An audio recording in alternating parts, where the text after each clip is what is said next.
अभी हम कीर्तन से स्टार्ट करेंगे। जय राधा माधव कुंज बिहारी, जय राधा माधव कुंज बिहारी, जय गोपीजन वल्लभ गिरिवर धारी, जय गोपीजन वल्लभ गिरिवर धारी, यशोदानंदन व्रज जनरंजन, यशोदानंदन व्रज जनरंजन, यमुना तीरा वनचारी, यमुना तीरा वनचारी, जय राधा माधव कुंज बिहारी, जय राधा माधव कुंज बिहारी, हरे कृष्णा कृष्णा कृष्णा हरे हरे, हरे राम राम राम हरे हरे, हरे कृष्णा कृष्णा कृष्णा हरे हरे, हरे राम राम राम हरे हरे,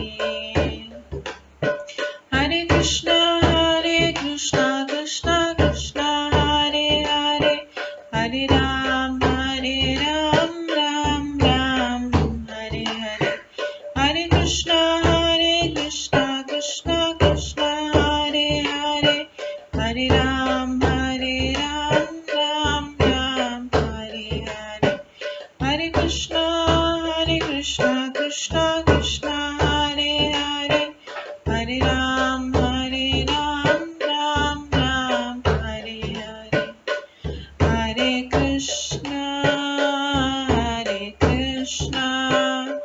कृष्णा कृष्णा हरे हरे, हरे राम राम राम हरे हरे, हरे कृष्णा कृष्णा कृष्णा हरे हरे, हरे राम राम राम हरे हरे, जय राधा माधव राधे, जय राधा गोविंद राधे, जय गौरनिताय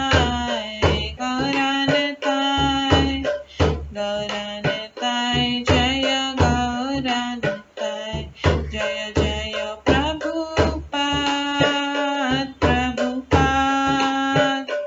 प्रभुपाद जय जय प्रभुपाद, जय जय गुरुदेव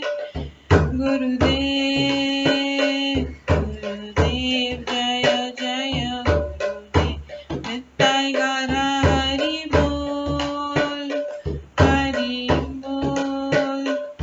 हरि बोल निताय गौर हरि बोल,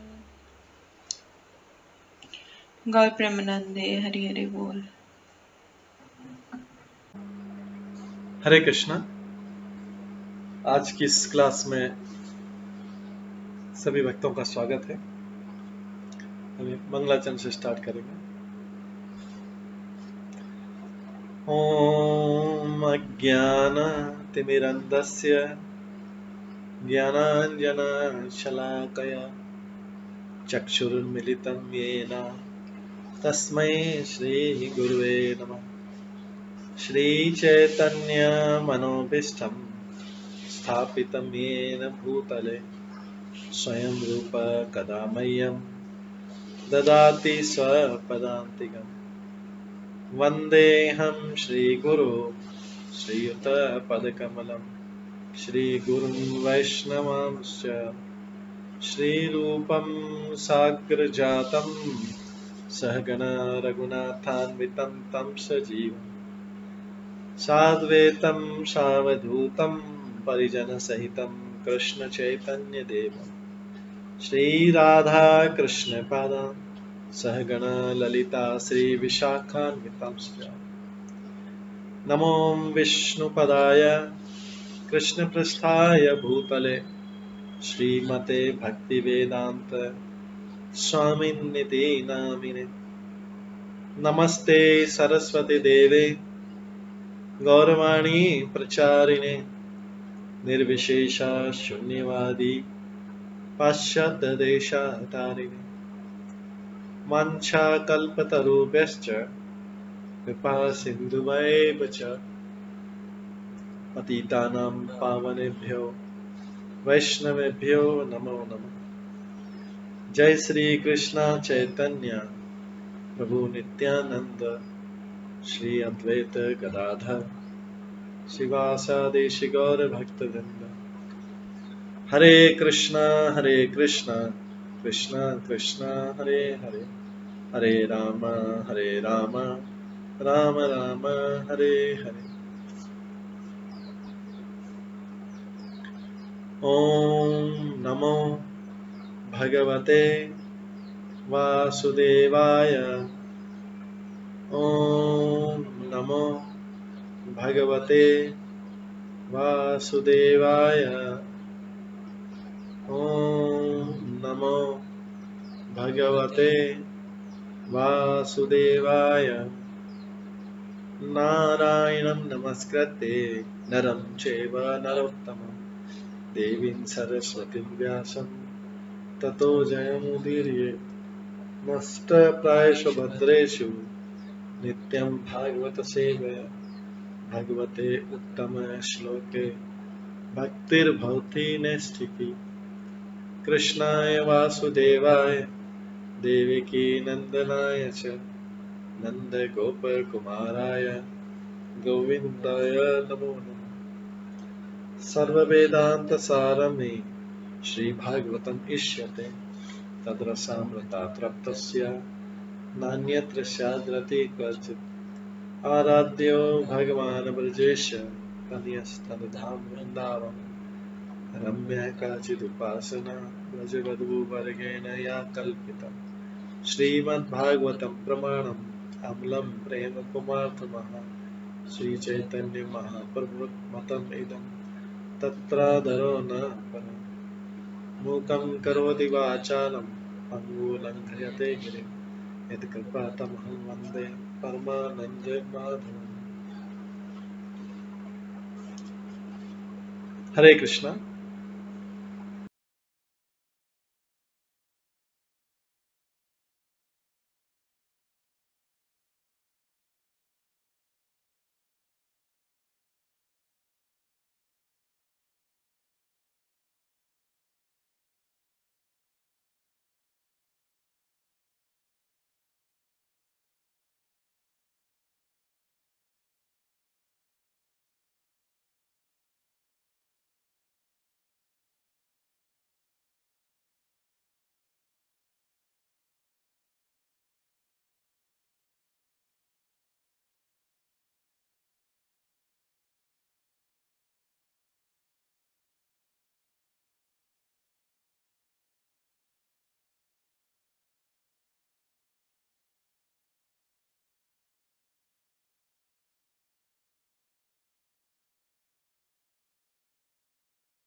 हरे कृष्णा।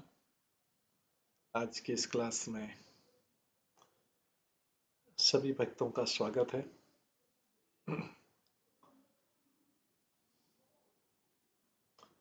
कल हम श्रवण कर रहे थे श्रीमद् भागवतम के चौथे स्कंद के 7वें अध्याय से, जिसका शीर्षक है दक्ष द्वारा यज्ञ संपन्न करना।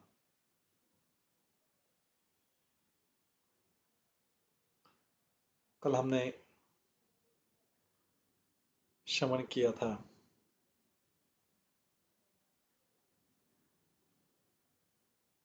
कि किस प्रकार से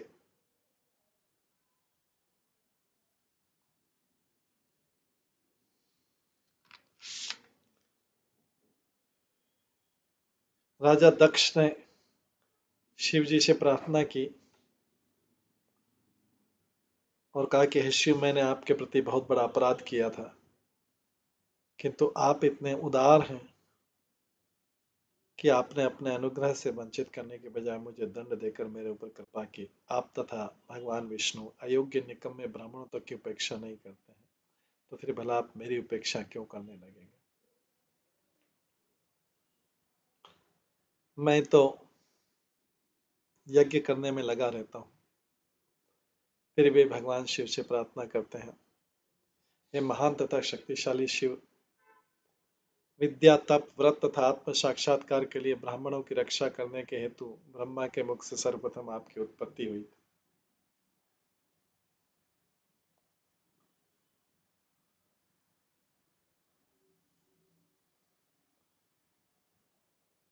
आप ब्राह्मणों के पालक बनकर उनके द्वारा आचरित अनुष्ठानों की सदैव रक्षा करते हैं, जिस प्रकार ग्वाला गायों की रखवाली के लिए अपने हाथ में दंड धारण करता है। इसके बाद आगे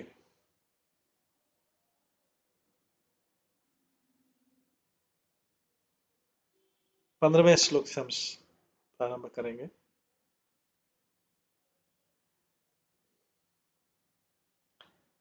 यशो मया विदित तदृशा सभायां क्षिप्तः दुरक्ति विशिखे विरगणन्यतन्निना अर्वाक पतन्तम् अहर्तं निन्दया अपाद दृष्ट्या प्रयास भगवान सकृतेन तुष्य। मैं आपकी समस्त कीर्ति से परिचित नहीं था, अतः मैंने खुली सभा में आपके ऊपर कटु शब्द रूपी बाणों की वर्षा की थी।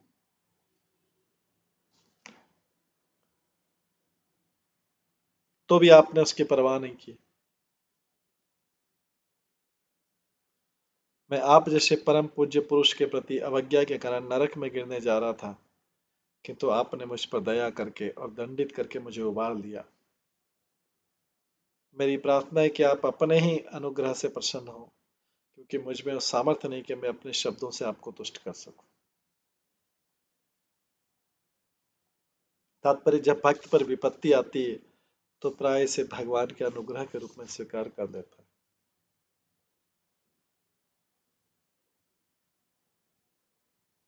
जब भक्त पर विपत्ति आती तो प्राय इसे भगवान के अनुग्रह के रूप में स्वीकार कर लेता है।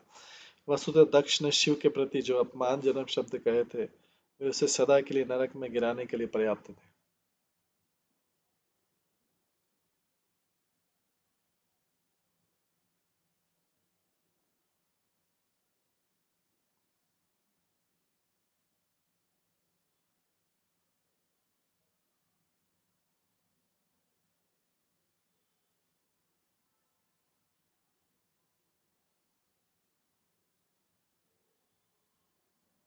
जब भक्त पर विपत्ति आती तो प्राय इसे भगवान के अनुग्रह के रूप में स्वीकार कर लेता है। वसुदेव दक्ष ने शिव के प्रति जो अपमानजनक शब्द कहे,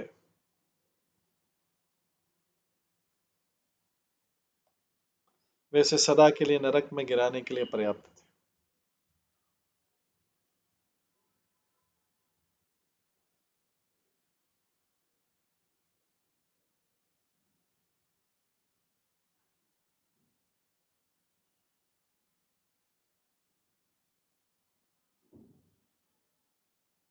किंतु उसके प्रति दयालु होने के कारण शिवजी ने उसके अपराध को निष्क्रिय करने के लिए दंड मिला। दक्ष ने इसको अनुभव किया और इसकी महानता को लिए अपने आप को उनका अनुग्रह समझा।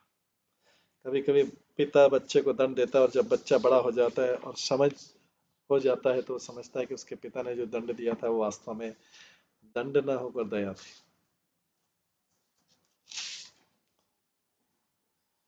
कभी कभी पिता बच्चे को दंड देता है और जब बच्चा बड़ा हो जाता है और समझ हो जाती है, समझता है कि उसके पिता ने जो दंड दिया था वो वास्तव में दंड न होकर एक दया थी। इस प्रकार दक्ष ने शिव जी के द्वारा दिए गए दंड को उनकी कृपा का प्रदर्शन समझा। ऐसे पुरुष के लक्षण हैं जो कृष्ण भावना मार्ग के मार्ग पर अग्रसर होता है। कहा जाता है कि कृष्ण भावना भावित भक्त जीवन की किसी भी दयनीय अवस्था को भगवान के द्वारा की गई भर्त्सना नहीं मानता।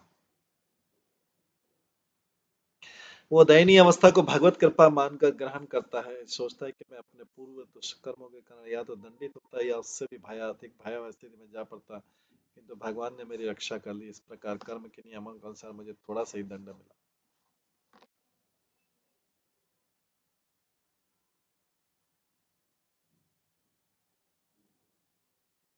भगवान की कृपा को इस प्रकार सोचकर भक्त भगवान के समक्ष अत्यंत गंभीरता पूर्वक आत्मसमर्पण करता है।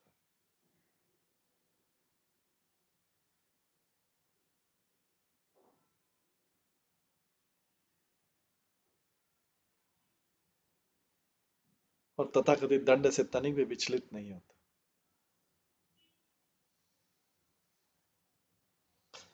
मैत्रेय उवाच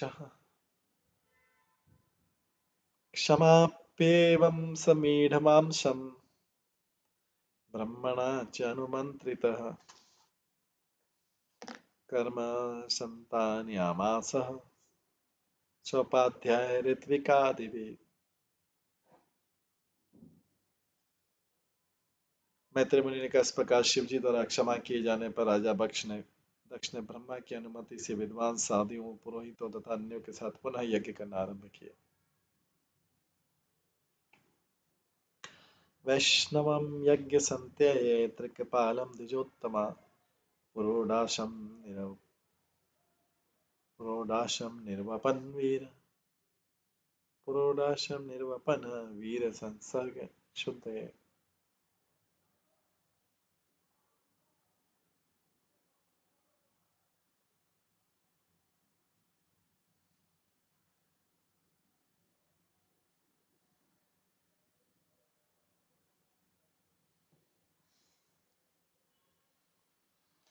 तत्पश्चात ब्राह्मणों ने यज्ञ कार्य फिर से प्रारंभ करके वीरभद्र तथा शिव के भूत प्रेत सदृश अनुचरों के स्पर्श से प्रदूषित हो चुके यज्ञ स्थल को पवित्र करने की व्यवस्था की।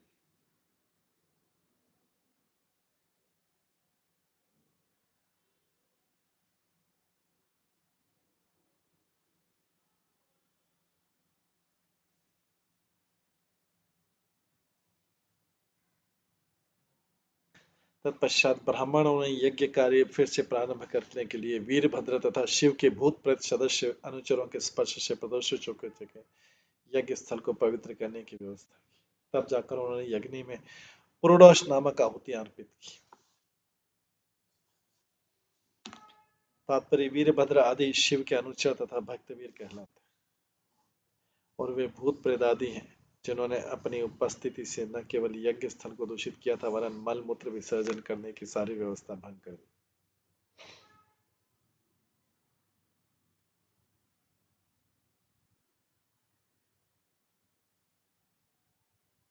फलतः सबसे पहले पुरोडाश आहुति देकर गंदगी को दूर करना था। कोई भी विष्णु यज्ञ अशुद्ध अवस्था में संपन्न नहीं हो।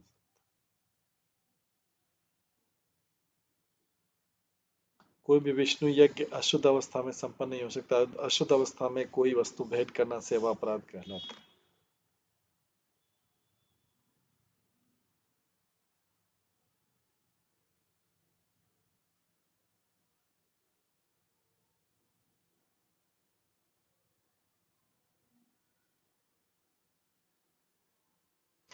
मंदिर में विष्णु के विग्रह की पूजा भी विष्णु यज्ञ है।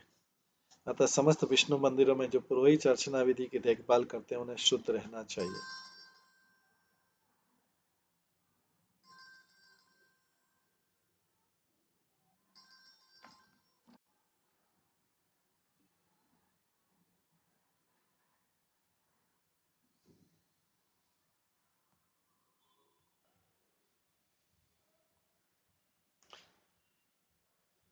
कोई बाहर या भीतर से चाहे शुद्र या अति शुद्र है, यदि वह भगवान विष्णु के पवित्र नाम का कीर्तन या स्मरण करता है तो तुरंत पवित्र हो जाता है। वीरभद्र इत्यादि शिव के अनुचरों की उपस्थिति के कारण यज्ञ स्थल अपवित्र हो गया था, अतः संपूर्ण यज्ञ स्थल को पवित्र करना पड़ा। यद्यपि शिव जी वहां पर थे और वे सर्व मंगलमय हैं, तो भी उस स्थान को पवित्र बनाना आवश्यक था, क्योंकि उनके अनुचरों ने बलपूर्वक वहां प्रवेश करके उनके अनेक घृणित कार्य किए।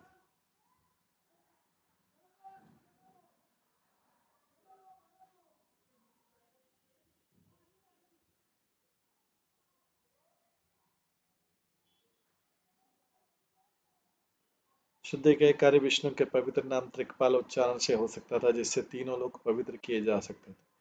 दूसरे शब्दों में यहाँ यह स्वीकार किया गया कि शिव के अनुचर सामान्य रूप से अपवित्र होते हैं। वे स्वच्छ भी नहीं रहते, वे नियम पूर्वक स्नान भी नहीं करते, वे लंबे बाल रखते हैं और गांजा पीते हैं। ऐसी अनियमित आदतों वाले पुरुषों की गिनती भूत प्रेतों में होती है। क्योंकि वे यज्ञ स्थल पर उपस्थित थे, वहां का वायुमंडल दूषित हो चुका था और इस त्रिकपाल आहुति द्वारा शुद्ध किया जाना था, जिसका अर्थ विष्णु के अनुग्रह का आह्वान करना।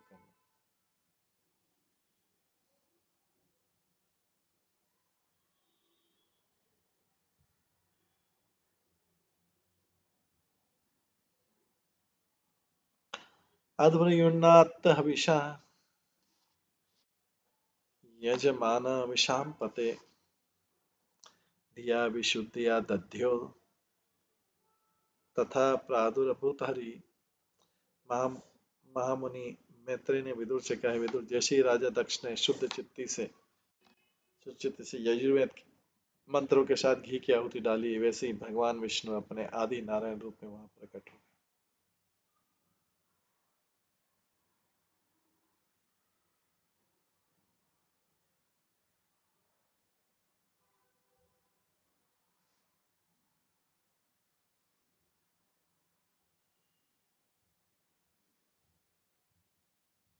तात्पर्य, भगवान विष्णु सर्वव्यापी, कोई भी भक्त जो पवित्र मन से विधि विधान सहित सेवा तथा भक्ति से मंत्रों का उच्चारण करता है, विष्णु का दर्शन कर सकता है। ब्रह्म संहिता में कहा गया, जिस व्यक्ति की आंखों में भगवत प्रेम का अंजन लगा होता है, वह अपने हृदय में निरंतर भगवान का दर्शन कर सकता है। भगवान श्याम सुंदर अपने भक्तों पर इतने कृपालु जो है।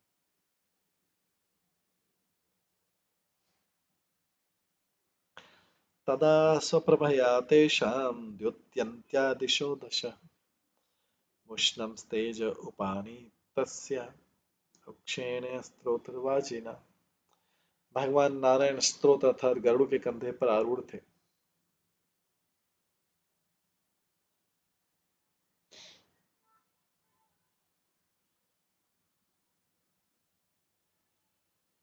भगवान नारायण स्त्रोत तथा अर्थात गरुड़ के कंधे पर आरूढ़ थे, जिसके बड़े बड़े पंख थे।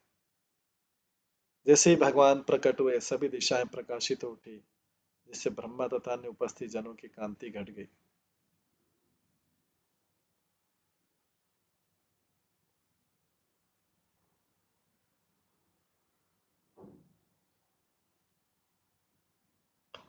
तो भगवान विष्णु आ गए यज्ञ की आहुति पे। अभी सब कुछ शांत हो गया था।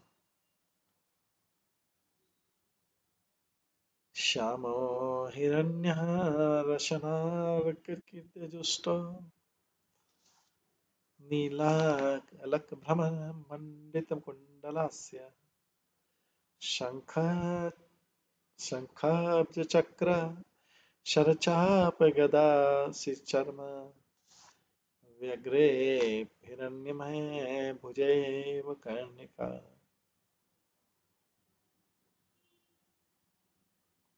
उनका वर्ण श्याम था। उनके वस्त्र स्वर्ण की तरह पीले था, मुकुट सूर्य के समान देदीप्यमान था। उनके बाल भौरों के समान काले और मुख कुंडलों से आभूषित था। उनकी 8 भुजाएं शंख चक्र गदा कमल बाण धनुष ढाल तथा तलवार धारण किए थे। ये कंगन तथा बिजावट जैसे स्वर्ण आभूषणों से अलंकृत थी। उनका सारा शरीर कनेर के उस कुसुमित वृक्ष के समान प्रतीत हो रहा था, जिसमें विभिन्न प्रकार के फूल सुंदर ढंग से सजा।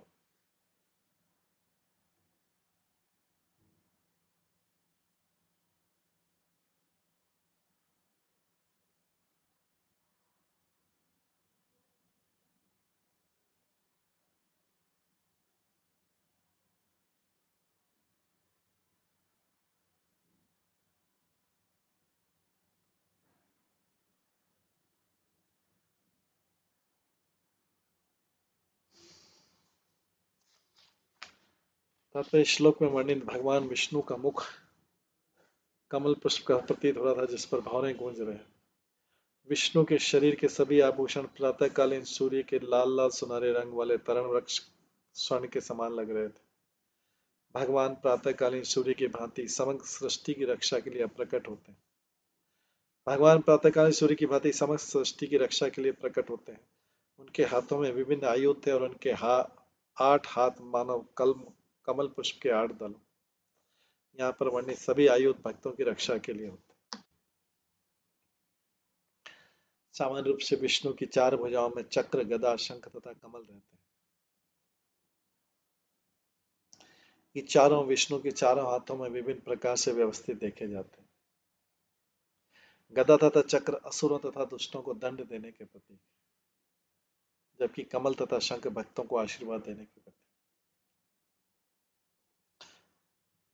सदा से संसार में 2 प्रकार के पुरुष रहे, भक्त तथा असुर। जैसा कि भगवत गीता में पुष्टि की गई, भगवान सदैव भक्तों की रक्षा करने के लिए तथा असुरों के संहार के लिए उद्यत रहते हैं।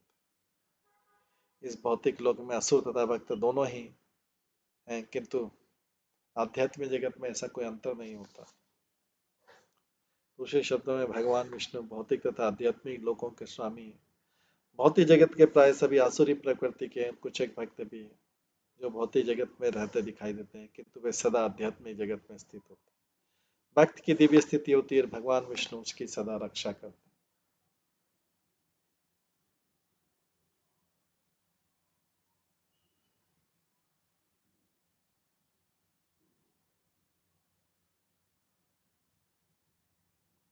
वक्षस्त्यधिषित वधुवन्नमालि उदार हासवलोक कलयानमयं च विश्वम् पार्श्वभ्रमद्व्यजन चामर राजहंस श्वेतात् पत्र शशिना परिरज्यमान।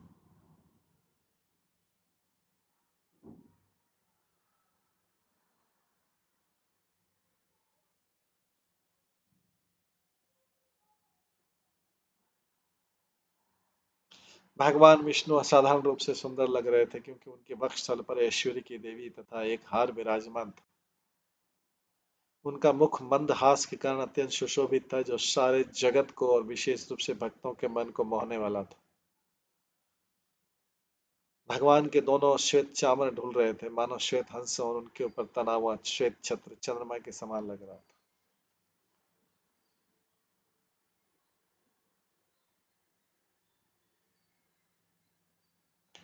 तात्पर्य भगवान विष्णु का हंसता मुख सारे संसार को भाने वाला है। उनकी ऐसी हंसी से न केवल भक्तजन वरन अभक्त भी आकर्षित होते हैं।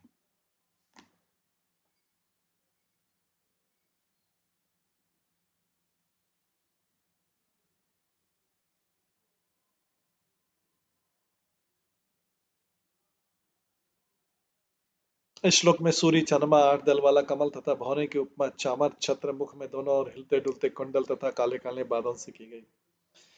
इन सब के साथ ही 8 भुजाओं में शंकर, चक्र, गदा, पद्म, धनुष, बाण, ढाल तथा तलवार धारण करने के कारण ऐसा भव्य तथा सुंदर रूप प्रस्तुत था, जो दक्ष तथा ब्रह्मा समेत सभी दर्शकों को मोहित करने वाला था।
तम् उपागतम् आलक्ष्य सर्वे सुरगणादय प्रणेमु सहसा उत्थाय ब्रह्म इंद्र त्र्यक्ष नायक।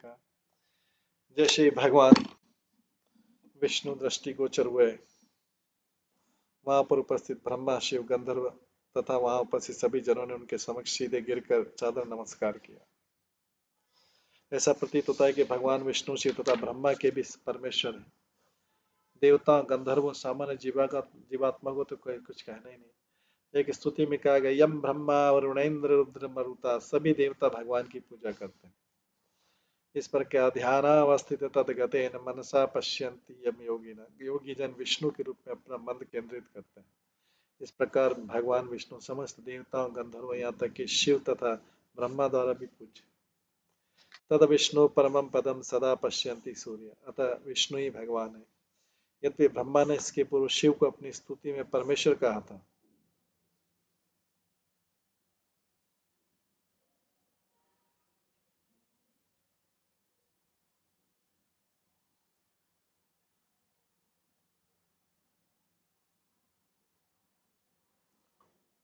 यद्यपि ब्रह्मा ने इसके पूर्व शिव को अपनी स्तुति में परमेश्वर कहा था, कि जब विष्णु प्रकट हुए तो शिव को भी सादर नमस्कार करने के लिए उनके समक्ष दंडवत गिर पड़े।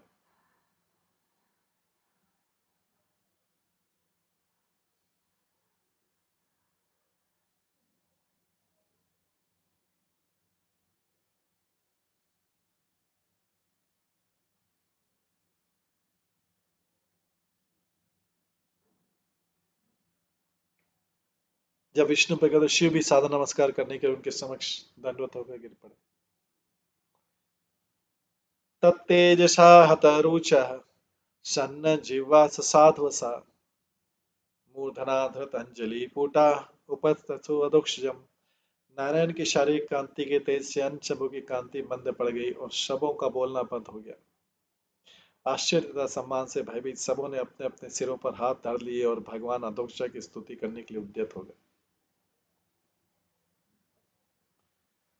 अपि अवार्क वृत्तय यस्य मही अपि अर्वाक वृत्तयस्य मही तु आत्मभूआदय यथा पति करन्ति स्म रतानुग्रह विग्रह।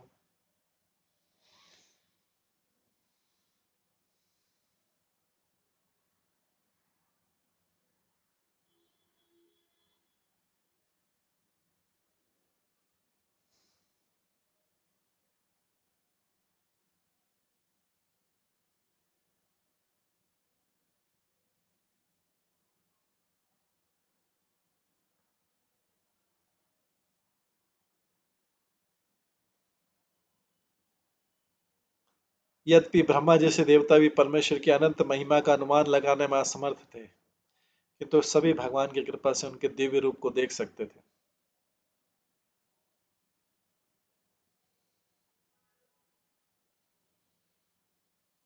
यद्यपि ब्रह्मा जैसे देवता भी परमेश्वर की अनंत महिमा का अनुमान लगाने में असमर्थ थे, किंतु सभी भगवान की कृपा से उनके दिव्य रूप को देख सकते थे, तथा वे अपने अपने सामर्थ्य के अनुसार उनकी सादर स्तुति कर सके।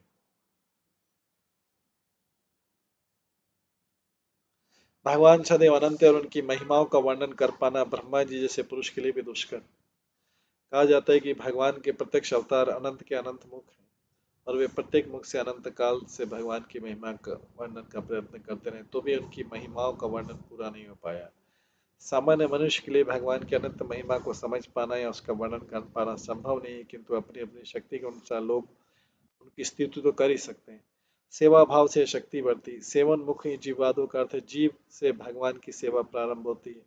ये कीर्तन की द्योतियों के हरे कृष्ण कीर्तन से भगवान की सेवा प्रारंभ की जा सकती है। जीव का दूसरा कार्य भगवान के प्रसाद का स्वाद लेना और इसे ग्रहण करना है।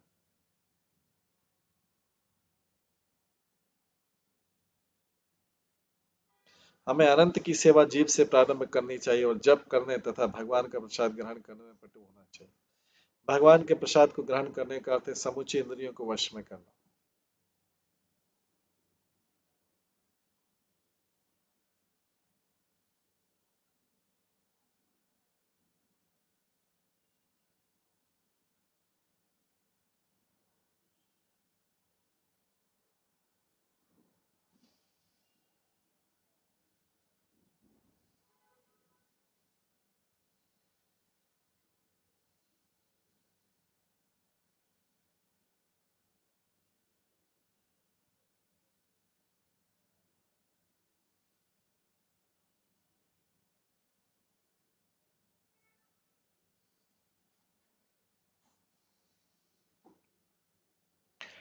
भगवान के प्रसाद को ग्रहण करने का तो समुचित इंद्रिय को वश में करना। जीभ सर्वाधिक अनियंत्रित इंद्रिय मानी जाती क्योंकि यह अनेक अभक्षक पदार्थों के पीछे पड़ी रहती, जिससे यह जीवात्मा को बद्ध जीवन के गर्त में धकेलती। क्योंकि जीवात्मा एक जीव से दूसरे में देहांतर करता है, उसे अत्यंत घृणित वस्तुएं खानी पड़ती, जिसका कोई पारावार नहीं है। जीव को जप करने तथा भगवान के प्रसाद खाने में लगाना चाहिए, जिससे अन्य इंद्रियां वश में रहे।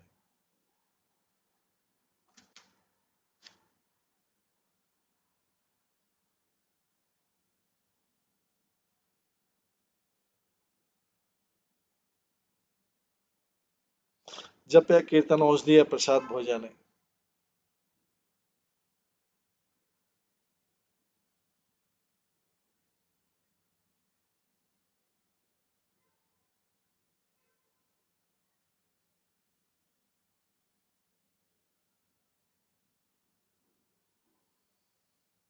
इन क्रियाओं से सेवा प्रारंभ की जा सकती है। जो जो सेवा बढ़ती जाती है, भगवान भक्त के समक्ष आधिकारिक रूप से प्रकट होते हैं, किंतु उनकी महिमा अंत नहीं है और उनकी सेवा का भी अंत नहीं।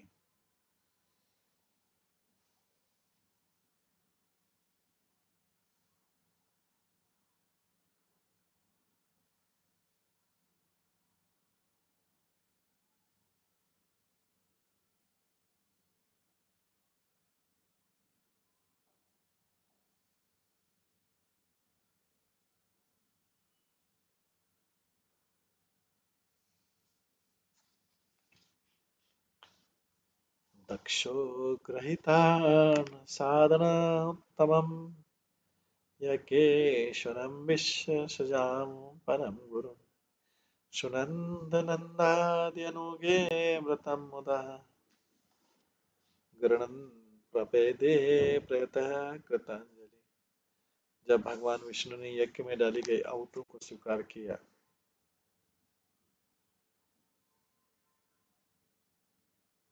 दक्ष प्रजापति ने अत्यंत प्रसन्नतापूर्वक उनकी स्तुति करनी प्रारंभ की।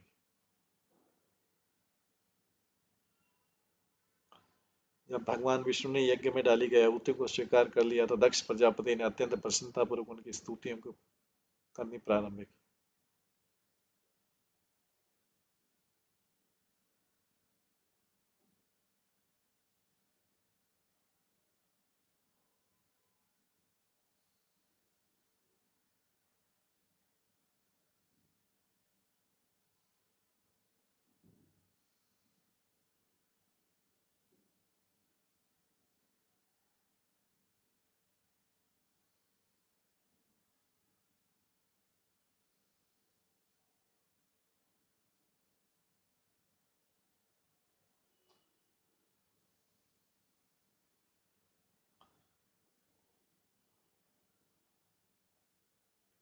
वस्तुतः भगवान समस्त यज्ञों के स्वामी और सभी प्रजापतियों के गुरु हैं और नंद सुनंद जैसे पुरुष तक उनकी सेवा करते हैं। दक्ष उवाच शुद्धं स्वधाम्नि परत बुद्धि अवस्थम चित्तमात्रम् एकम् अभयं प्रतिषिद्ध माया तिष्ठन्तया एव पुरुषोत्तमुपेत्य तस्याम् आस्ते भवान् परिशुद्धिपात्मतन्त्र।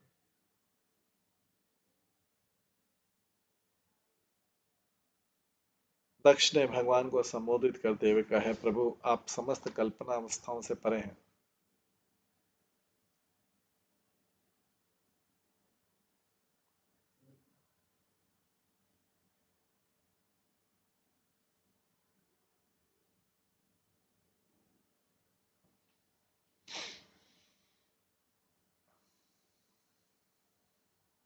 आप परम चिन्मय भय रहित और भौतिक माया को वश में रखने वाले हैं। यद्यपि आप माया में स्थित प्रतीत होते हैं किंतु आप दिव्य हैं। आप भौतिक कलमश से मुक्त हैं क्योंकि आप परम स्वतंत्र हैं।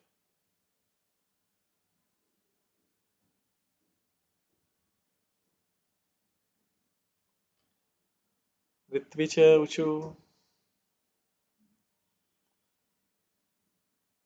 तत्तं न ते वयमन्नञ्जन रुद्रेक्षापात् कर्मण्यवग्रहो धियो भगवन् विदामः धर्मोपलक्षणमिदं त्रिवृद् तद्वराख्यम ज्ञातम यदर्थमतिदेव मदो व्यवस्था।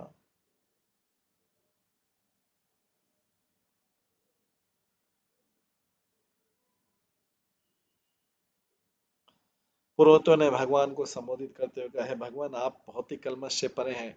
शिव के अनुचरों द्वारा दिए गए शाप के कारण हम सकाम कर्म में लिप्त हैं, अतः हम पतित हो चुके हैं और आपके विषय में कुछ भी नहीं जानते। उल्टे हम यज्ञ के नाम पर अनुष्ठानों को संपन्न करने के लिए वेदत्रयी के आदर्शों में आप फंसे हैं। हमें ज्ञात है कि आपने देवताओं को अपने अपने अपने उनके भाग दिए जाने की व्यवस्था कर रखी।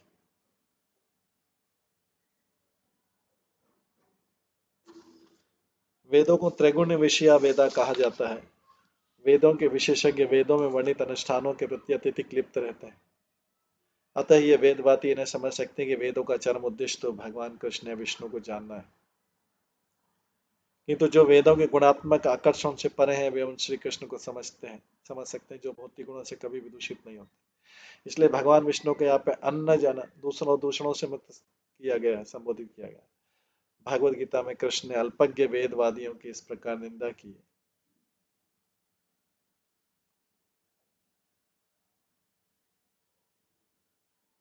यामिमाम पुष्प यामिमाम पुष्पा यामिना यामिमां पुष्पतां वाचं प्रपद्यन्ते विपश्चित वेदवादरता पार्थ नान्दस्थितिवादिन। अल्पबुद्धि मनुष्य वेद के उन आलंकारिक वचनों में बहुत आसक्त रहते हैं जिनमें स्वर्ग, उच्च कुल, ऐश्वर्य, भोगों को देने वाले नाना प्रकार के सकाम कर्मों का विधान है, और वे कहते हैं इससे बढ़कर कुछ भी नहीं। सदस्या ऊंचू सभा के सदस्य जो थे, उस दक्ष की सभा के सदस्य, अभी उनका वचन आता है। सदस्या ऊंचू उत्पत्त्यध्वनि अशरणेरुमः क्लेशः दुर्गे अन्तमुग्रव्यालन्विष्टे विषयमृगतृषि आत्मज्ञ आत्मज्ञेरुर्भार द्वन्द्वशवे खलमृग भये शोकदावे अज्ञसार्थ पादोकते शरणद कदा याति कामुपसृष्ट।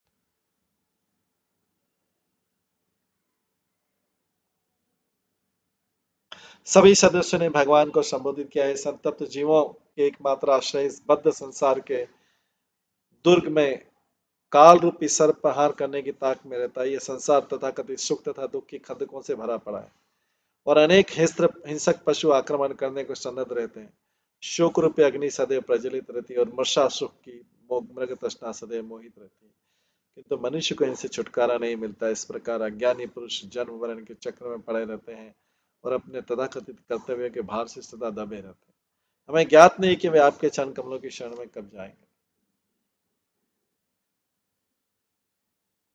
तात्पर्य, जो मनुष्य कृष्ण भक्ति नहीं करते हैं उनका जीवन अत्यंत शोचनीय है, जैसा इस श्लोक में बताया गया है, किंतु ये परिस्थितियां कृष्ण को विस्मृत करने के कारण आती।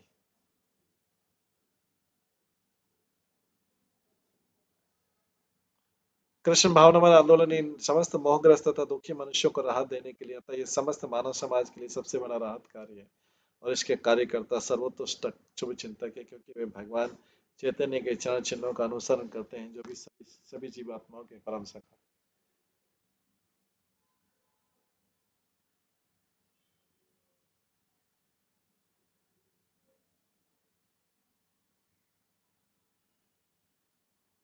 रुद्रवाच तब वरद वरं आशिषाय अखिलार्थे यपि मुनिभिः असक्त्यादरेणि अहरणि यदि रचित धियम् अविद्य लोकोपविद्धम् जपति न गणे तत्पर अनुग्रहेण।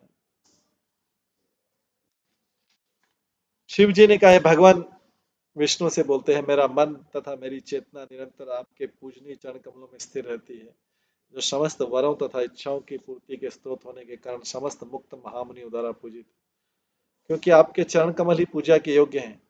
आपके चरण कमलों में मन को स्थिर कर मैं उन व्यक्तियों से विचलित नहीं होता जो यह करके मेरी निंदा करते कि मेरे कर्म पवित्र नहीं है। मैं उनके आरोपों की परवाह नहीं करता और मैं उसी प्रकार दयावश उन्हें क्षमा कर देता हूँ जिस प्रकार आप समस्त जीवों के प्रति दया प्रदर्शित करते हैं। तात्पर्य यहाँ पर शिव जी अपने क्रुद्ध होने से दक्ष के यज्ञ कार्य को विध्वंस करने के लिए खेद व्यक्त करते हैं। राजा दक्ष ने कई प्रकार से उनका अपमान किया था जिससे क्रुद्ध होकर उन्होंने उसका संपूर्ण यज्ञ उत्सव तहस कर दिया था। बाद में उनको प्रसन्न करने पर सारा यज्ञ कार्य पुनः संपन्न हुआ था। उन्होंने अपने कार्यों के लिए खेद व्यक्त किया। अब वे कहते हैं कि चूंकि उनका मन भगवान के चरण कमल में स्थिर रहता है अतः वे उन सामान्य आलोचकों से जो उनके आचरण की आलोचना करते हैं वे विचलित नहीं होते। शिव के इस कथन से समझना चाहिए कि जब तक मनुष्य भौतिक स्तर पर रहता है तब तक वह प्रकृति के तीनों गुणों से प्रभावित होता रहेगा, किंतु जैसे ही वह कृष्ण भक्ति करने लगता है उसे जो भौतिक कार्यकलाप प्रभावित नहीं करता। अतः मनुष्य को सदा कृष्ण भावना में स्थिर रहना चाहिए, भगवान की दिव्य प्रेमा भक्ति में व्यस्त रहना चाहिए। यह निश्चित है कि ऐसे भक्त को प्रकृति के तीनों गुणों के कर्मबंधन नहीं सताते। इस तथ्य की पुष्टि भगवत गीता से भी होती है। जो भगवान की दिव्य सेवा में अनुरक्त है वह समस्त भौतिक गुणों को पार करके ब्रह्म साक्षात्कार की स्थिति को प्राप्त होता है, जिससे उसे भौतिक वस्तुओं के पीछे दौड़कर दुखी नहीं होना पड़ता। श्रीमद् भागवत की संस्तुति के मनुष्य को सदैव कृष्ण भावना भावित होना चाहिए और भगवान से अपने दिव्य संबंधों को विस्मृत नहीं करना चाहिए। इस कार्यक्रम का हर एक को दृढ़ता से पालन करना चाहिए। शिव के कथन से प्रतीत होता है कि वे निरंतर कृष्ण में लीन रहते थे जिससे वे भौतिक तापों से दूर रहे। अतः एकमात्र औषधि है कि दृढ़ता से कृष्ण भक्ति की जाए जिससे भौतिक गुणों के कलमश से बाहर निकला जाए। शिव जी भगवान विष्णु से कहते हैं। तो सब कोई भगवान की आराधना कर रहा है।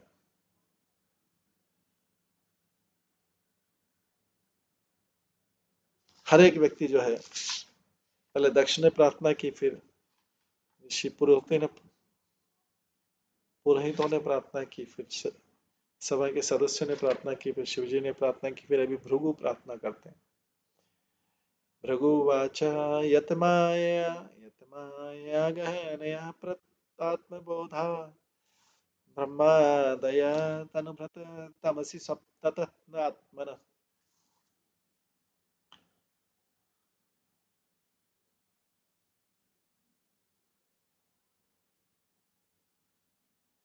नात्मनश्रितं तव विदन्त्यधुनापि तत्त्वम् स्वयं प्रसिद्धितु भवान प्रणतात्मबन्धु।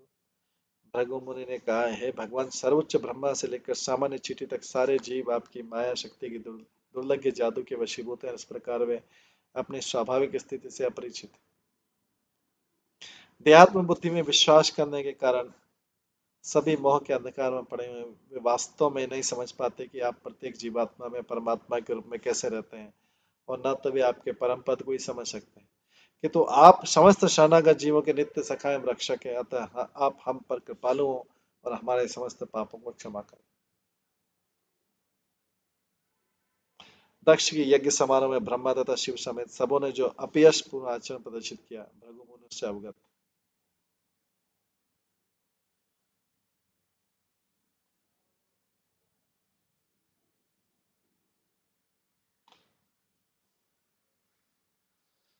इस संसार में जीवात्माओं में प्रमुख ब्रह्मा का नाम लेकर वे बताना चाह रहे थे कि विष्णु को छोड़कर ब्रह्मा तथा शिव समेत सभी देहात्म बुद्धि तथा माया के जादू के वश में थे। यही भृगु की दृष्टि। जब तक मनुष्य शरीर को आत्मरूप मानता है तब तक वो परमात्मा या भगवान को नहीं समझ पाता। भृगु ने अपने को भी अपराधकर्ताओं की सूची में सम्मिलित किया क्योंकि वे जानते थे कि ब्रह्मा से बड़ा नहीं है, वो भी ब्रह्मा से बड़े नहीं है। अज्ञानी पुरुष या बद्ध जीवों को माया के वशीभूत होकर अपनी दयनीय स्थिति को स्वीकार करने के अतिरिक्त दूसरा कोई रास्ता नहीं बचता। इसकी एकमात्र औषधि विष्णु की शरण में जाकर सदैव क्षमा याचना करना है। उद्धार के लिए मात्र भगवान की हेतु की कृपा पर निर्भर करना चाहिए।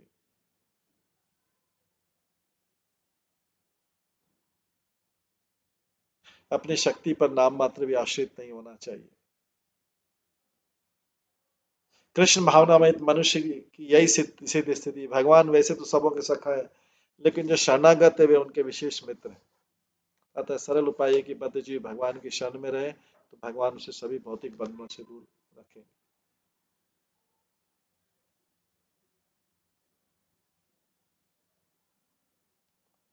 ब्रह्मोवाच नेतत् स्वरूपं भवतो सपदार्थ भेदाग्रहे पुरुषो यावदीक्षे ज्ञानस्य चार्थस्य गुणस्य चाश्रयो माया मयाद्व्यक्तिरिक्तो मतस्सम। ब्रह्मा जी ने कहा, भगवान यदि कोई पुरुष आपको ज्ञान अर्जित करने की विभिन्न विधियों द्वारा जानने का प्रयास करेगा तो वो आपके व्यक्तित्व एवं शाश्वत रूप को नहीं समझ सकता है। आपकी स्थिति भौतिक सृष्टि की तुलना में सदैव दिव्य है, जबकि आपको समझने के लिए प्रयास, लक्ष्य तथा साधन सभी भौतिक और काल्पनिक। आपकी स्थिति भौतिक सृष्टि की तुलना में सदैव दिव्य है, जबकि आपको समझने के लिए प्रयास तथा साधन तो सभी तो भौतिक और काल्पनिक है। ब्रह्मा जी प्रार्थना करते। ऐसा कहा जाता है कि पूर्ण पुरुषोत्तम भगवान के दिव्य नाम, गुण, क्रिया, कार्य, साज सामग्री इत्यादि के ज्ञान हमारी भौतिक इंद्रियों द्वारा नहीं हो सकता। परम सत्य को अनुभवात्मक दार्शनिकों द्वारा कल्पना के द्वारा ही जानने का प्रयास सदा व्यर्थ रहता है, क्योंकि उनके ज्ञान की विधि, उनका लक्ष्य तथा जिन साधनों से परम सत्य को जानना चाहते हैं वे सब भौतिक। भगवान तो अप्राकृत है, अर्थात भौतिक जगत की सृष्टि के परे है। इस तथ्य को महान निर्गुणवादी शंकराचार्य ने भी स्वीकार किया। नारायण पर अव्यक्त दंडम अव्यक्त संभव। अव्यक्त अर्थात आदि भौतिक कारण प्राकृत से परे है और भौतिक जगत का कारण है। चूंकि भगवान नारायण इस भौतिक जगत से परे हैं, अतः भौतिक विधि से इनका चिंतन नहीं किया जा सकता। मनुष्य कृष्ण चेतना की दिव्य विधि द्वारा ही पूर्ण पुरुषोत्तम भगवान को समझना होगा। उसकी पुष्टि भगवद गीता में की गई। भक्तिया माम अभिजानाति, केवल भक्ति से ही भगवान के दिव्य रूप को समझा जा सकता।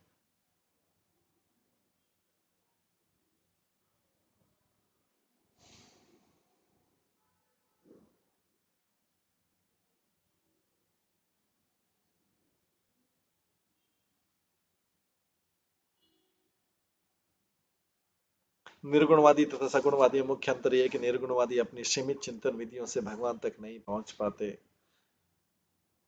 जबकि भक्त लोग भगवान की प्रेमा भक्ति द्वारा प्रसन्न कर लेते हैं। सेवोन्मुख हुई भक्ति के प्रति उन्मुखता से भगवान प्रकट होते हैं। यदि भौतिकतावादी पुरुषों के समक्ष भगवान खड़े भी हो जाए तो उन्हें समझ नहीं पाए।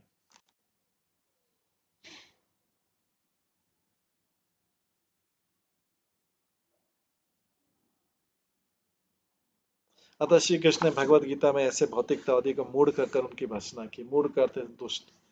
गीता में कहा गया केवल दुष्ट ही श्री कृष्ण को सामान्य पुरुष मानते। वे भगवान कृष्ण की स्थिति या उनकी दिव्य शक्तियों से परिचित नहीं होते।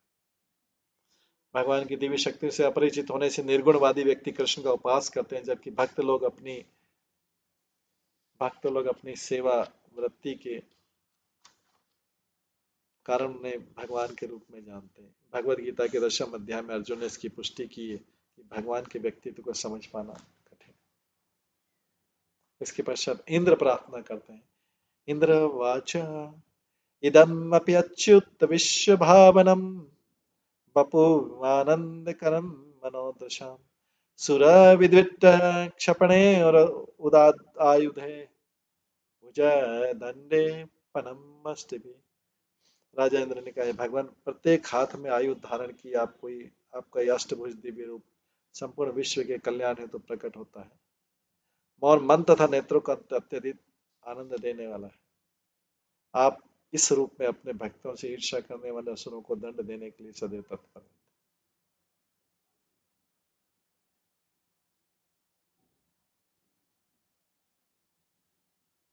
तात्पर्य शास्त्रों से सामान्यतः ज्ञात होता है कि भगवान विष्णु चतुर्भुज रूप में प्रकट होते हैं, किंतु विशिष्ट यज्ञ स्थल पर अष्टभुज के रूप में आए।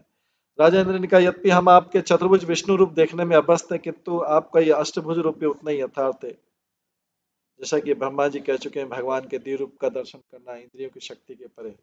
भगवान के इसके उत्तर में राजा इंद्र ने कहा, यद्यपि भगवान का दिव्य रूप बहुत इंद्रियों से नहीं देखा जा सकता है, उनके कार्यकलाप और दिव्य रूप को समझा सकता है। भगवान का सामान्य रूप असामान्य गुण तथा असामान्य सौंदर्य सामान्य पुरुष द्वारा भी देखा जा सकता है।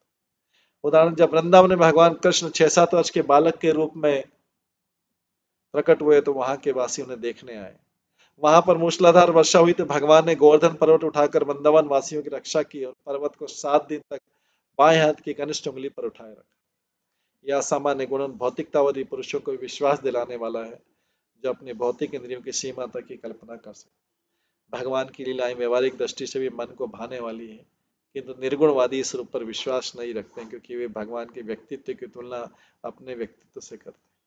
चूंकि इस भौतिक जगत के लोग पर्वत नहीं उठा सकते, अतः उन्हें विश्वास नहीं हो पाता कि भगवान ऐसा कर सकते हैं। वे श्रीमद् भागवतम के कथन को रूपक मानते हैं और उसकी विवेचना अपने ढंग से करते हैं, किंतु तथ्य है कि भगवान ने वृंदावन के सभी निवासियों के समक्ष पर्वत उठा लिया था, जैसा कि व्यासदेव तथा नारद जैसे महान आचार्य तथा लेखों ने पुष्टि की। भगवान के कार्य, लीलाएं तथा असामान्य गुण, इन सबों को यावत रूप में स्वीकार करना होगा और इस तरह से हम आज भी भगवान को समझ सकते हैं। यहाँ दिए गए उदाहरण में इंद्र ने पुष्टि की आपका या अष्टभुज रूप आपके चतुर्भुज रूप के समान ही उत्तम है, इसमें कोई संदेह नहीं है। इस प्रकार से इंद्र भी भगवान की प्रार्थना करता है। इसके बाद और भी लोग करेंगे, यज्ञ की पत्नियां करेंगे, ऋषि करेंगे, यजमान करेंगे, सिद्ध करेंगे। विष्णु के जो दक्ष की यज्ञ में आए थे, इन सबकी ये सब लोग प्रार्थना करते हैं। इन प्रार्थना को हम कल की क्लास में श्रवण करेंगे। आज की क्लास का यहीं पे विराम देते हैं। सभी भक्तों का बहुत बहुत धन्यवाद। सब भक्तों के लिए एक बार हरे कृष्ण महामंत्र का जप करते हैं। हरे कृष्णा कृष्णा कृष्णा हरे हरे, हरे राम राम राम। श्रीमद् भागवतम महापुराण की जय। श्री प्रभुपाद की जय। सभी भक्तगणों की जय। हरे कृष्ण।